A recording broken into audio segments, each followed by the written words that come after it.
Bienvenidos a Liderazgo 365. Hoy quiero que conversemos sobre el poder de la integridad.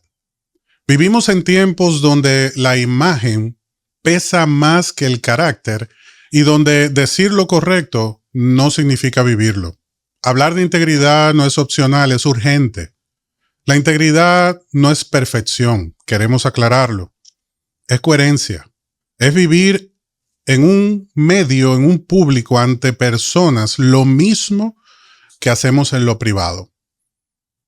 Muchas gracias por tu compañía. Gracias por apartar este momento y compartirlo con nosotros. En este día tenemos un invitado muy especial, un amigo que aprecio, valoro, que ha sido de bendición para mi crecimiento personal, ministerial, familiar, y es el pastor Otto Sánchez. Pastor, bienvenido. Muchas gracias por la invitación. Desde que me hiciste el acercamiento, con mucho gusto hice todo el espacio para estar aquí contigo. Gracias, pastor. Yo sé que usted es una persona muy ocupada, tiene muchas responsabilidades. Esas responsabilidades reposan sobre el carácter de un hombre probado. Y quiero compartir con todos los que hoy nos siguen una breve reseña de esa trayectoria de vida que usted representa para todos nosotros delante del Señor. El pastor Otto Sánchez es un siervo de Dios con más de 30 años en el ministerio pastoral en República Dominicana. Es pastor de la Iglesia Bautista Osama y ha dedicado su vida a enseñar la palabra de Dios con fidelidad. Está casado con Susana Almanzar y juntos han formado una familia que refleja los valores que predican. Además de su labor pastoral, ha influenciado muchas vidas, desde líderes congregacionales hasta personas de los medios, como fundador teológico y autor cristiano, escribiendo libros como Hacia la Meta. Su influencia se extiende a las iglesias, seminarios y espacios de reflexión cristiana. Hoy nos acompaña en una conversación cercana y reflexiva que sin duda será un antes y un después en nuestra manera de concebir la integridad aplicada a nuestro día a día. Pastor, muchas personas la escucho decir en conversaciones entre amigos, conocidos, lo siguiente: yo estoy falta de dinero, yo voy a montar una iglesia. Cuando usted escucha esto, pastor, ¿es tan fácil como la gente lo piensa? ¿Es medalaganario el poder construir un ministerio? Bueno, para el que no es íntegro, lo ve como una manera de abrirse camino, de escalar, de tener una forma de canalizar sus deseos de poder, de influencia. Yo no dudo que haya personas que hayan pensado así y lo hayan logrado. La Escritura dice que las iglesias también corren el riesgo de ser dirigidas por lobos rapaces, por falsos maestros. Y basta con ir a las redes sociales y nos vamos a encontrar con tales. O sea que la realidad es esa. Sí, hay infiltrados dentro de las iglesias y vemos los escándalos que ocurren y lo vemos por las noticias, personas que han delinquido, que han violado la ley de Dios y la ley de los hombres. Entonces parece sí que la respuesta es fácil hacerlo bajo esos criterios, pero lo que estamos enfocados en las normativas que nos presenta la palabra de Dios, sabemos que solamente podemos sobrevivir al trabajo pastoral si Dios nos ha llamado a hacerlo. Nosotros sabemos, pastor, que liderazgo es influencia. Cuando vemos personas que tienen una gran influencia en redes sociales, en medios de comunicación, y que usan el mensaje del evangelio para calar en la idiosincrasia, la necesidad de la gente, el deseo de nosotros conocer más de Dios, se aprovechan de esto, sacan un provecho, pero al mismo tiempo están dando un mensaje que viene de la Biblia. ¿Usted considera que esto lo debemos dejar que avance porque de todos modos se está predicando el evangelio, o hay una postura que el Señor espera de nosotros ante esta vicisitud? Bueno, lo primero es que el hecho de que haya personas que sean influyentes no quiere decir que eso sea bueno. Al contrario, muchas personas son influyentes y eso es una tragedia para la humanidad. Hitler era influyente. Y fue una tragedia. Y así nosotros vemos terroristas que han cometido crímenes atroces. Osama Bin Laden, Idi Amin. Eran personas muy influyentes, pero eso es una tragedia. Entonces puede haber influencia y puede ser trágico esa influencia a la vez. Incluso pueden haber personas que son populares, que son influyentes, pero no necesariamente son líderes de integridad, porque el líder no solamente influye, sino que conduce a las personas a lograr objetivos comunes y en el caso de la vida cristiana, que glorifiquen a Dios. Entonces, nosotros como pastores tenemos varias funciones. La Escritura nos dice en Hechos capítulo 6 que nosotros debemos dedicarnos a la oración y la palabra. La oración para formar el carácter como Dios quiere que nosotros lo formemos. Vivimos en un mundo donde no se estimula la integridad de lo que es a partir de la Escritura, de lo que es a partir de la Biblia. Quiere decir que la Biblia nos llama a ser humildes, a ser mansos, a ser pacificadores, pero en el mundo que vivimos no se estimula eso. La Biblia dice que el que quiere ser el mayor en el reino de los cielos tiene que ser el menor y eso no es popular. Entonces nosotros estamos luchando contra esta corriente de grandeza, de éxito según lo que el mundo establece. Entonces tenemos esa desventaja mundana. Sin embargo, nosotros tenemos que seguir lo que el Señor nos manda a que nosotros sigamos, a que nosotros hagamos lo que Él quiere. La Biblia dice que somos bienaventurados, es una de las bienaventuranzas de Mateo capítulo 5, somos bienaventurados cuando por la causa del Señor nos persigan, nos vituperen y digan toda clase de mal contra nosotros mintiendo. Quiere decir que en ese afán, en ese celo por la verdad, nosotros los pastores estamos llamados a formar el carácter mediante la oración, el estudio de la palabra, pero el manejo de la palabra de Dios es para conocer más a Dios, para ser como Dios quiere que seamos, más santos, más íntegros, pero además para proclamar el evangelio y también para ahuyentar a los lobos. Amén. Estamos llamados a denunciar lo que está mal hecho, ya sea una herejía como una injusticia social. Estamos llamados a denunciar el mal de hecho. Desde el punto de vista bíblico, la gran reserva moral que tiene el mundo son los cristianos. Amén. Lamentablemente, muchos cristianos dan mal testimonio y eso se pone en cuestionamiento, pero la Biblia dice que nosotros, Jesús hablando, dice, vosotros sois la sal de la tierra, refiriéndose a nosotros. Y dice, ustedes son la luz del mundo, refiriéndose a nosotros. Y viendo, pastor, los acontecimientos a nivel nacional que se están presentando, que requieren una lucha, que requieren una representación, ¿debe el cristiano participar de una protesta? ¿Puede el cristiano involucrarse desde el punto de vista bíblico? ¿O tiene que haber una reserva, aunque no estemos de acuerdo con determinada acción, independientemente del juicio hacia la persona, el juicio hacia mis ideales políticos? Estoy hablando de una acción. ¿Puede un cristiano involucrarse? Desde luego. ¿Por qué? Porque las injusticias nos afectan a nosotros. Pero alguien dirá, pero a mí no me afecta. Bueno, como quiera, donde quiera que haya una injusticia, yo tengo que llamar a lo malo, malo y a lo bueno, bueno. Yo creo que yo no puedo mirar hacia un lado cuando otra persona está siendo vilipendiada, está siendo azotada, hostigada, aunque eso no me afecte a mí directamente.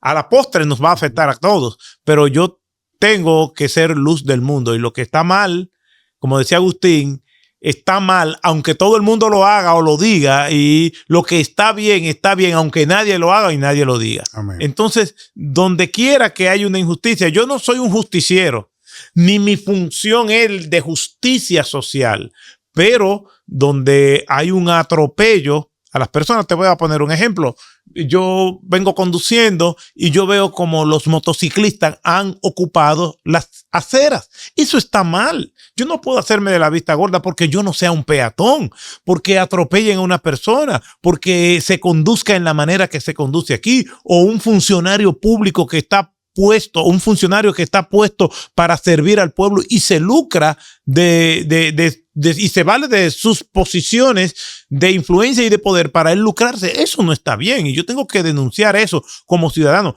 Probablemente yo no voy a tomar el púlpito para hacer del púlpito una tribuna de denuncias públicas, pero yo sí tengo que predicar los principios generales que la palabra de Dios nos presenta, y aunque yo no sea específico, yo sí puedo decir que si tú eres cristiano, digamos, por poner ejemplos puntuales de este país, si tú eres cristiano, tú no debes de tirar basura en la calle. Si tú eres cristiano, tú debes hablar la verdad. Si tú eres cristiano, no debes valerte de privilegios para usarlo para tu beneficio personal y así sucesivamente. Exacto. Y ante el alegato y la realidad de que hay una crisis social, pero también dentro de la iglesia nosotros vemos situaciones que llaman nuestra atención. La iglesia no es perfecta, lo sabemos. Estamos hablando del poder de la integridad y nos encontramos con estadísticas, por ejemplo, una revista Lifeway Research que dice que en los últimos 10 años, pastor, 56% de los ministros no están en sus congregaciones. Aclara que no es que abandonaron el ministerio, sino que se trasladaron de sus congregaciones y tomaron otro rumbo. Dentro de este 56%, 37% cambió de llamado. Hubo un conflicto dentro de la iglesia, representa el 23%, el agotamiento un 22%. Ahora bien, lo que la mayoría de las personas pueden pensar que son temas financieros es un 3% de los que abandonan el ministerio o hacen un cambio. ¿Qué usted opina de esta realidad? ¿Hay una crisis en la iglesia o esto es parte del desarrollo de la misma? Bueno, Jesús advirtió de eso 2000 años atrás. Ya en los tiempos de Cristo y en los tiempos del apóstol Pablo ya había infiltrado. De hecho, cuando nosotros leemos las epístolas pastorales, que son las que le escribió el apóstol Pablo a pastores como Timoteo, Tito, él le advierte. Y cuando él le dice a Timoteo que el que aspira al ministerio no debe ser codicioso de ganancia deshonesta. 2000 años atrás se lo estaba diciendo el apóstol Pablo a Timoteo. Y Jesús dice que hay pastores llamados y hay pastores asalariados en su tiempo. Lo que quiere decir que la realidad de amar el dinero por sobre todas las cosas y no a Dios, los pastores no escapan a eso. Amén. Y nosotros debemos cuidarnos para no caer en tentación. El mismo apóstol Pablo le dice a Timoteo que la raíz de todos los males es el amor al dinero y que muchos avariciando eso, cayeron en descrédito y cayeron en muchos pecados. ¿Por qué? Porque es la raíz de todos los males. ¿Qué no hace una persona por el dinero? Entonces, nosotros los pastores estamos llamados a resistir a esa tentación de no usar nuestras influencias, porque un pastor influye. Tenemos un público cautivo que nos escucha, no solamente en nuestras iglesias, sino en muchos lugares. Entonces nosotros tenemos que cuidarnos para no usar nuestra influencia de nuestro beneficio, para nuestro beneficio personal. Yo he tenido, y perdona que me ponga yo como ejemplo, pero yo he tenido que proteger a personas de ellos mismos y no puedo aprovechar mi influencia para yo lucrarme o beneficiarme de esa persona. Entonces, de la confianza de la confianza. De hecho, ante la ley de los hombres hay un delito que se llama abuso de confianza. Sí. Que una persona ponga tu confianza en ti y de repente tú lo defraudes. Eso es terrible. Si la persona no es pastor, pues es más tolerable, porque se supone que nosotros predicamos sobre eso y ganamos la confianza de la gente. Y cuando una persona está en una posición de servicio, es para servir, no para aprovechar su influencia. Cuando Satanás le dice al Señor Jesucristo, que lo tienta en la primera tentación, di que estas piedras se conviertan en pan. Si nos ponemos a pensar, bueno, ¿por qué Jesús no lo hizo? Bueno, una pregunta correcta, pero a la vez no muy profunda, es que él no iba a darle autoridad a Satanás haciendo lo que él estaba diciendo, ni siquiera para demostrarle nada. Jesús no tiene nada que demostrar. Pero hay enseñanzas marginales en eso. Y cuando tú te pones a examinar la vida de Cristo, Jesús nunca usó su poder para beneficio personal. Amén. Nunca, nunca. Hay que multiplicar los panes y los peces, pero para los demás, no para él. De hecho, en Juan capítulo 4, cuando Jesús está hablando con la mujer samaritana, los discípulos no estaban ahí en este lugar público donde Jesús estaba hablando con ella a las 12 del mediodía. Y cuando ellos llegaron a ese lugar, se sorprendieron al ver a Jesús hablando con una mujer. ¿Y dónde estaban ellos? Dice la escritura que habían ido al pueblo a comprar comida para ellos. Jesús pudo haber dicho, muchachos, ¿qué ustedes quieren hoy? Vamos a multiplicarlo. Vamos a multiplicarlo para nosotros. Sí. Ahora vamos a multiplicar los panes y los peces, pero para nosotros, no para la comida de la multitud. Cuando convirtió el agua en vino, fue para los demás y de muy buena calidad, sí, pero nunca para él. Entonces nosotros no debemos usar nuestra influencia para nuestro beneficio personal, jamás. Yo lo he escuchado, pastor, predicar en diversas ocasiones sobre el iglecrecimiento, una metodología funcional que sé que usted ha implementado diversos procesos dentro de la Iglesia Bautista Osama, ha visto los resultados. Usted no solamente lo ha predicado, sino que también lo ha aplicado. Hoy día tenemos herramientas todavía más eficientes. Por ejemplo, la inteligencia artificial. Esta incursión, esta participación que siempre ha estado, lo único que ahora tenemos más acceso. Porque antes yo iba a un buscador y hacía una pregunta y ahora la diferencia es que lo tengo más personalizado. Pero ¿entiende usted que la inteligencia artificial es una herramienta o representa un peligro para la iglesia? Le hago la pregunta porque hay muchas personas que ya le están dando un uso delicado a esta herramienta y hay algo que se puede suscitar, que mi responsabilidad de sentarme y estudiar, mi dependencia de Dios a través del Espíritu Santo y la oración, se vea relajada, a propósito que estamos hablando de la integridad, si yo me siento con una de estas herramientas y simplemente pongo el tema y le digo cómo quiero que se pueda esquematizar, aunque yo lo tenga que estudiar, no hubo una búsqueda. ¿Cómo usted ve esto, pastor? Lo primero, no podemos resistirnos a los saltos tecnológicos y eso es una herramienta tecnológica. Desde los tiempos bíblicos hasta ahora, la iglesia a esos saltos tecnológicos. Nosotros escribíamos, la Biblia circuló primero por tradición oral. Sí. Después se usaron los papiros, pero eran muy perecederos. De los papiros pasamos a los pergaminos. De los pergaminos pasamos a la impresión directa. De la impresión directa de tipos fijos pasamos a la impresión directa de tipos móviles con Gutenberg. Gutenberg imprime no más de 300 Biblias. Pero representó un gran salto tecnológico. De hecho, en una encuesta que hizo la revista Times para el año 2000 para determinar cuál era el hombre del milenio, Johannes Gutenberg, fue porque revolucionó la educación, la comunicación, todo eso.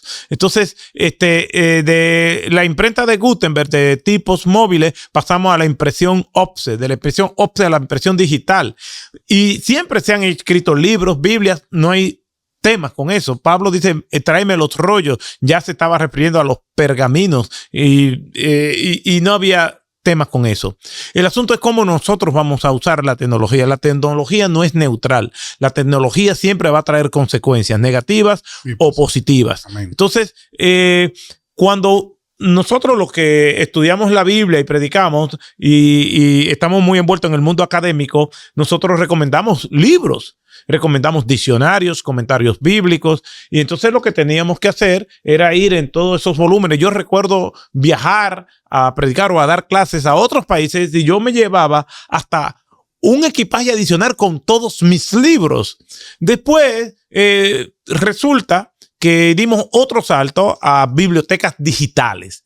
Y yo tengo un software. Y ese software tiene como 5,000 libros. Y yo lo tengo en mi laptop. Yo recuerdo que usted me regaló logos. Bueno, Sí, mira. Usted bendijo mi vida con eso. Bueno, excelente. No te lo regalé. Te lo vendí, pero no me lo pagaste. Es una broma. Entonces yo tengo ese software. Y esto es lo que me simplifica el trabajo. ¿Cuál es el problema de los comentarios de las bibliotecas digitales o los comentarios físicos o cualquier otro recurso didáctico donde nosotros vayamos a enseñar?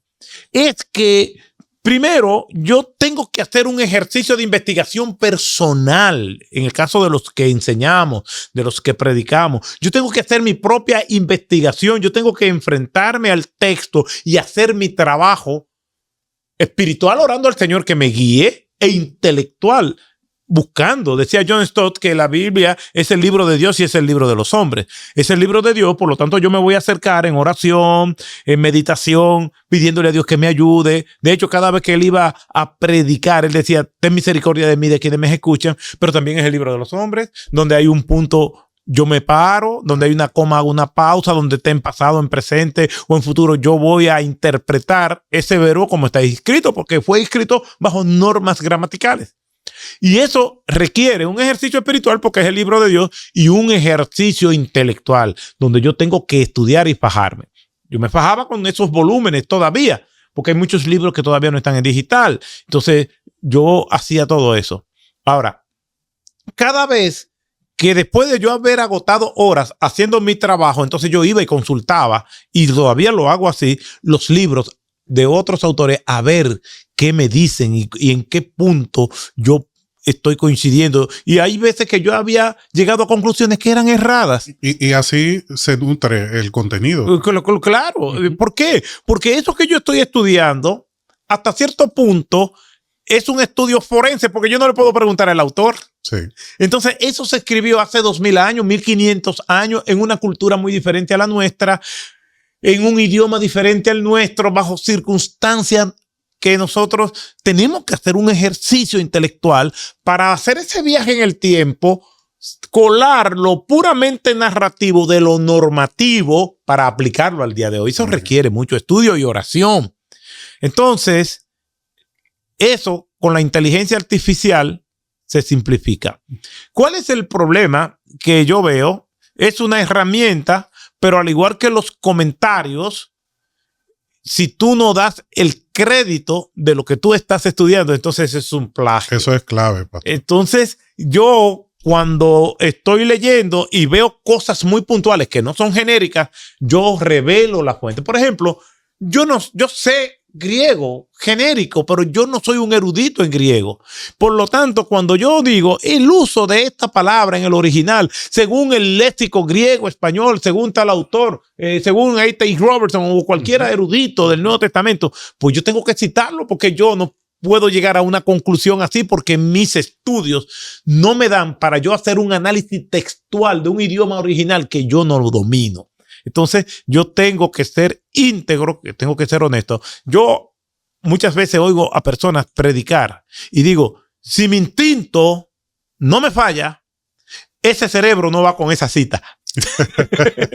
Porque son cosas muy especializadas que desde luego tú tienes que haber consultado a alguien que te hizo llegar a esa conclusión y no le está dando el crédito. Por un lado es eso, y por otro lado, tú no puedes ordenar que en un recurso de inteligencia artificial te dé lo que tú quieres y te lo hagas y tú vengas y lo recites, porque no estás haciendo un trabajo de investigación. Eso es un plagio, porque eso no salió de tus conclusiones. Eso es un enlatado que tú simplemente lo estás comunicando. Ahora, ¿cómo yo puedo usar la inteligencia artificial? Yo puedo usar la inteligencia artificial en dudas que yo tenga de algunos temas genéricos. Pero cuando ya me voy a algo muy específico, yo tengo que tener cuidado porque si yo le estoy consultando a ella es porque yo no sé.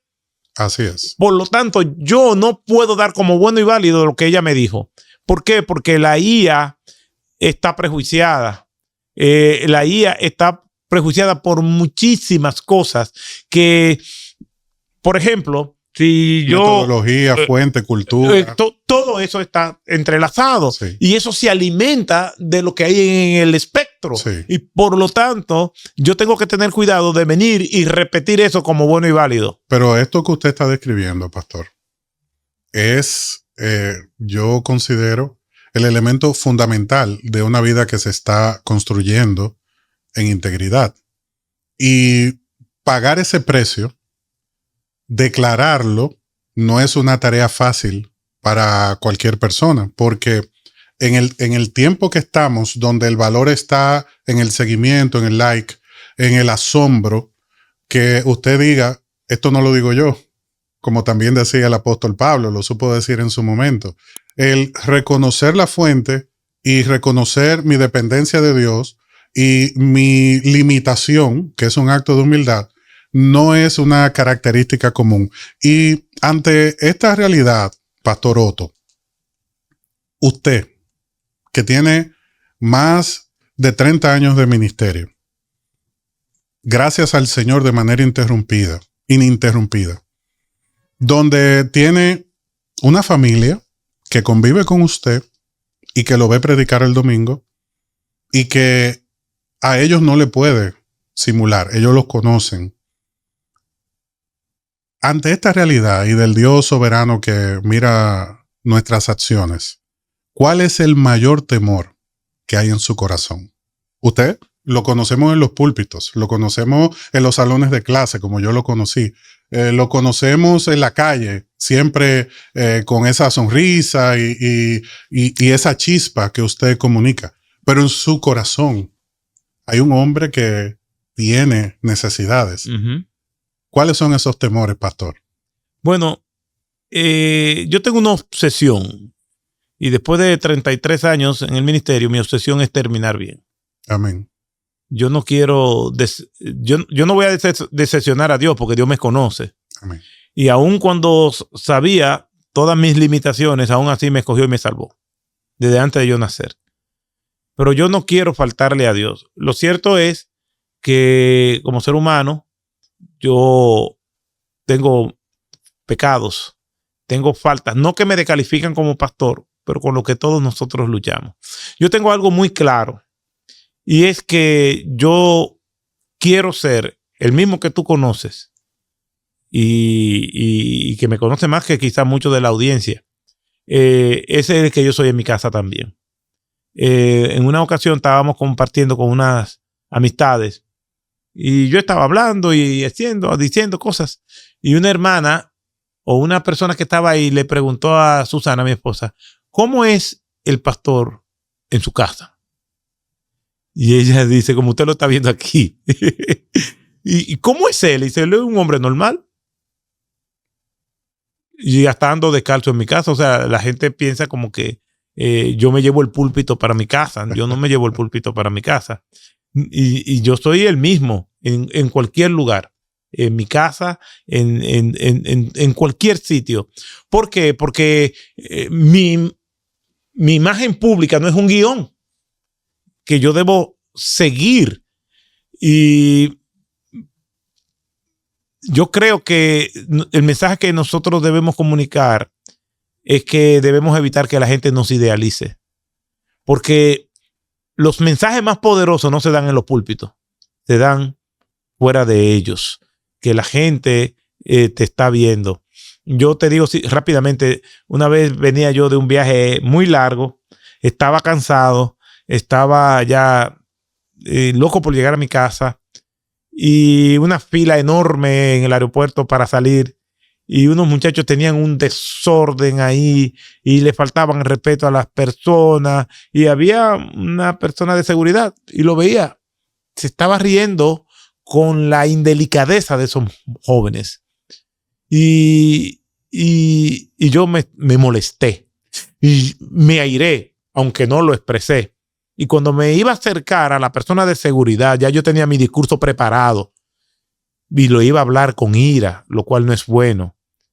Y cuando me iba a acercar, la persona me dijo: Pastor Otto Sánchez, ¿cómo está usted? ¡Qué gusto me da verle! ¡Wow! Digo, yo estoy bien, ¿no? Y le di una sonrisa y después le dije: oye, esos muchachos están muy desordenados. Y me dijo: sí, es verdad. Y me dio una sonrisa, yo me sonreí. El hecho de que me saludara me recordó quién yo era, porque por las emociones del momento me estaba olvidando de quién yo soy. Nosotros tenemos que saber quiénes somos, tener una conciencia clara de que nosotros somos sal de la tierra y somos luz del mundo, y en los lugares de oscuridad nosotros vamos a brillar más, y nosotros somos la esperanza de este mundo que es insípido, y nosotros somos los que estamos llamados a darle sabor a Cristo donde quiera que nosotros estemos, pero no es solamente del púlpito, es en nuestro diario vivir. Amén. En nuestras acciones diarias nosotros comunicamos con mucha fuerza quiénes realmente nosotros somos y a quién servimos. Amén, pastor. Me gustaría que para finalizar este momento, usted nos dirija en una oración. Amén. Para que todo el que nos escucha, este punto de la integridad y el poder que tiene en nuestra vida para transformar y ser canal de bendición, pueda establecerse en nosotros, en nuestros hogares y en cada lugar que nos toca desenvolvernos. ¿Cómo no? Oremos al Señor. Gracias te damos, Señor, por este tiempo. Gracias, Señor, porque siempre es propicio hacer un alto para hablar contigo. Tu palabra nos dice que oremos de manera constante. Y eso estamos haciendo, agradeciéndote la oportunidad que nos da de proclamar tu mensaje. Gracias por la oportunidad de compartir con mi amigo Pedro este espacio. Te pido que tú lo bendigas, lo guardes, lo cuides y lo preserve para ti como siervo tuyo, como esposo, como padre, como ministro. Gracias, Señor, por todos los involucrados en este espacio, en esta plataforma, y te pido que tú lo uses como impacto y como luz del mundo.